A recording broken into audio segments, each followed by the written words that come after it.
Good morning everyone. तो आज जो है हम फिज़िक्स का क्लास 12th की फ़िज़िक्स स्टार्ट करने जा रहे हैं और इस फिज़िक्स में आज सबसे पहला जो चैप्टर है वो है इलेक्ट्रिक चार्जेस एंड फील्ड्स। अब इससे पहले हमें देखना पड़ेगा कि इलेक्ट्रिक चार्ज जो है वो होता क्या है। आज से कुछ 2500 ईयर्स पहले यूनानी फिलोसोफर्स ने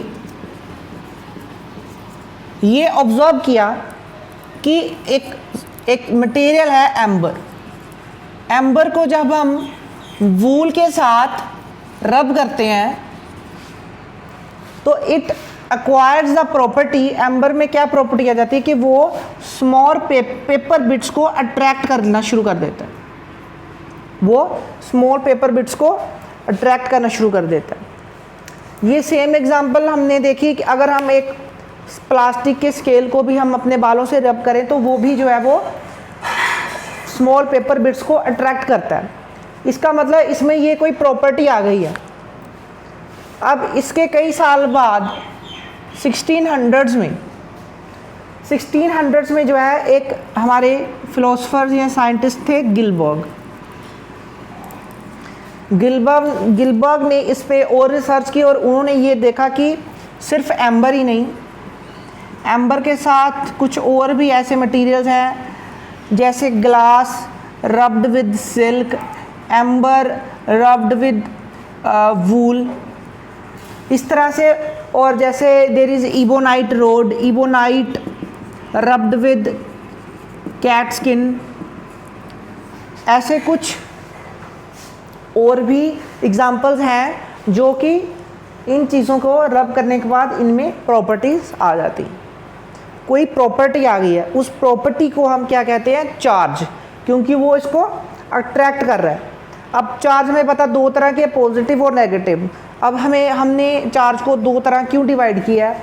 वो इसलिए क्योंकि उन्होंने ये भी देखा, गिलबर्ट ने, कि अगर हम एक यहाँ से एक थ्रेड से एक दो रोड को अगर हम सस्पेंड कर दें, कौन सी रोड है? ये है glass rod rubbed with wool, glass rod rubbed with silk. अगर ग्लास रोड को हम सिल्क के साथ रब कर दें, इसमें अब प्रॉपर्टी आ गई है कोई। अब इसके पास अगर हम एक दूसरी ग्लास रोड लेके आए, ये भी है glass rod rubbed with silk, तो ये एक दूसरे को क्या करेंगी? ये और दूर चली जाएगी, ये एक दूसरे को क्या करेंगी? रिपेल। ये करेंगी एक दूसरे को रिपेल, क्योंकि इन दोनों पे जो है वो सेम तरह का चार्ज था, इसलिए ये दोनों इन दोनों ने एक दूसरे को किया रिपेल। अब यहीं पे हम ये देखेंगे कि अगर इसी ग्लास रोड के साथ रब्ड विद सिल्क, ये जो ग्लास रोड है, इबोनाइट को यहाँ पे लेके आए तो ebonite rod rubbed with cat skin और कैट हेयर्स, तो ये जो है इसको क्या करेगी? अट्रैक्ट। ये इसको क्या करेगी? अट्रैक्ट। तो जब glass rod rubbed with ebonite, glass rod और इबोनाइट एक दूसरे को क्या कर रहे हैं? अट्रैक्ट कर रहे हैं। तो इसका मतलब ये एक्सपेरिमेंट से ये है केस 1 और ये है केस 2। केस 1 और केस 2 से हमें क्या पता चल रहा है कि क्योंकि ग्लास, ये दोनों ग्लास थे और दोनों को सेम चीज़ से रब किया, तो दोनों पे सेम नेचर का चार्ज आया होगा, है ना? क्योंकि अगर ग्लास को उसके साथ दोनों ही ग्लास हो, दोनों को हमने वूल के साथ जो है उसके सिल्क के साथ किया रब, तो यहाँ पे इबोनाइट और ये ग्लास है। तो जब हमें लाइक चार्जेस जब हमने यहाँ पे रखे, है ना, यहाँ पे जब लाइक चार्ज रखा तो क्या हुआ? रिपल्शन। और जब अनलाइक चार्ज रखा, क्योंकि अगर लाइक चार्ज रिपल्शन और यहाँ पे क्या हो रहा है? यहाँ पे अट्रैक्शन हो रही है, इसका मतलब अनलाइक चार्जेस है। इसलिए हमने जो है वो चार्जेस को दो में डिवाइड किया है। किस में डिवाइड किया है? चार्जेस को दो में। कौन से? हमने किया है पॉजिटिव चार्ज और नेगेटिव चार्ज। पॉजिटिव करेंगे रिपेल, नेगेटिव भी रिपेल, और पॉजिटिव नेगेटिव करेंगे एक दूसरे को अट्रैक्ट। ये थी थ्योरी ऑफ चार्जेस।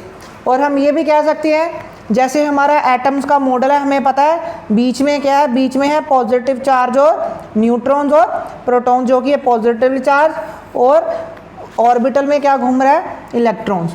इसलिए जब हम इसको रब कर रहे हैं, जब हम ग्लास को सिल्क के साथ रब कर रहे हैं तो हो क्या रहा है, फ्रिक्शन की वजह से वो जो फ्रिक्शन है वो जब हमने फ्रिक्शन की तो हम जब रब कर रहे हैं तो हम क्या कर रहे हैं, हम वर्क डन कर रहे हैं। तो जब वर्क डन कर रहे हैं तो एनर्जी लूज़ हो रही है, वो एनर्जी, कुछ एनर्जी तो है वो हीट की फॉर्म में रिलीज़ हो जाएगी, और कुछ एनर्जी है वो ये इलेक्ट्रॉन एब्जॉर्ब कर लेगा। और अगर ये जो है हम इसको मान लें वूल मान लें इसको, तो अगर वूल जो है, वूल पे जो है इस तरह से इलेक्ट्रॉन्स थे और प्रोटॉन्स थे, और वूल के साथ जो है हमने जब अगर सपोज इबोनाइट रोड को हमने रब किया या कैट स्किन के साथ रब किया तो क्या हुआ, ये जो एनर्जी है हमारी फ्रिक्शन की, जो रब करने की जो एनर्जी है, जो हमने वर्क डन किया, वो work done as a energy जो है अब्जॉर्ब कर लेगा ये इलेक्ट्रॉन, और ये जो आउटर मोस्ट इलेक्ट्रॉन है ये इबोनाइट रोड पर आ जाएगा। जब इबोनाइट रोड पर आ जाएगा तो इबोनाइट पे एक्सेस ऑफ इलेक्ट्रॉन्स हो जाएंगी। जब एक्सेस ऑफ इलेक्ट्रॉन्स हैं तो हम क्या कहेंगे, इस पर नेगेटिव चार्ज आ गया। तो ये थी थ्योरी ऑफ चार्जेस। अब क्योंकि हमें पता है जो पॉजिटिव और न्यूट्रल चार्ज है वो कहाँ पे है, न्यूक्लियस के अंदर स्ट्रांगली बाउंड है, तो वो तो जो है नहीं मूव कर सकता। तो फिर ग्लास में कैसा हो, ग्लास पे जो पॉजिटिव चार्ज आया है, जो ग्लास पे पॉजिटिव चार्ज आया है वो इसलिए नहीं है क्योंकि वहाँ पे प्रोटॉन आ गए हैं। ऐसा नहीं है कि जब ग्लास रोड को वूल के साथ रब किया तो वूल से जो है, सिल्क से जो है वो ग्लास रोड पे प्रोटॉन्स आ गए। प्रोटॉन्स जो है वो इमूवेबल हैं, इमोबाइल हैं। ग्लास से क्या हुआ, उल्टा ग्लास से जो ग्लास पे जो प्रोटॉन थे वो सिल्क पे चले गए, ग्लास पे जो इलेक्ट्रॉन्स थे वो सिल्क पे चले गए। तो क्योंकि ग्लास पे जो है वो इलेक्ट्रॉन वो सिल्क पे चले गए, तो फिर पीछे जो है न्यूट्रॉन्स रह गए जो कि बाउंडेड है, तो न्यूट्रॉन्स ज़्यादा हो गए और इलेक्ट्रॉन्स कम हो गए, इसलिए ग्लास पे जो है वो नेगेटिव चार्ज आ जाएगा। और सिल्क पे डेफिनेटली सिल्क पे, ग्लास पे पॉजिटिव और सिल्क पे नेगेटिव चार्ज आ जाएगा। ये थी हमारी थ्योरी ऑफ इलेक्ट्रॉन्स। तो इसी फोर्स को जो इस पॉजिटिव और नेगेटिव चार्ज पे लग रही है, इस फोर्स को क्या हम कहते हैं, चार्जेस पे जो फोर्स लगती है उसको कहते हैं इलेक्ट्रोस्टैटिक फोर्स। और ये जो इलेक्ट्रोस्टैटिक फोर्स है ये कैसी है, ये हमने देख लिया दो तरह की है, अट्रैक्टिव और repulsive. Electrostatic force of attraction and electrostatic force of repulsion.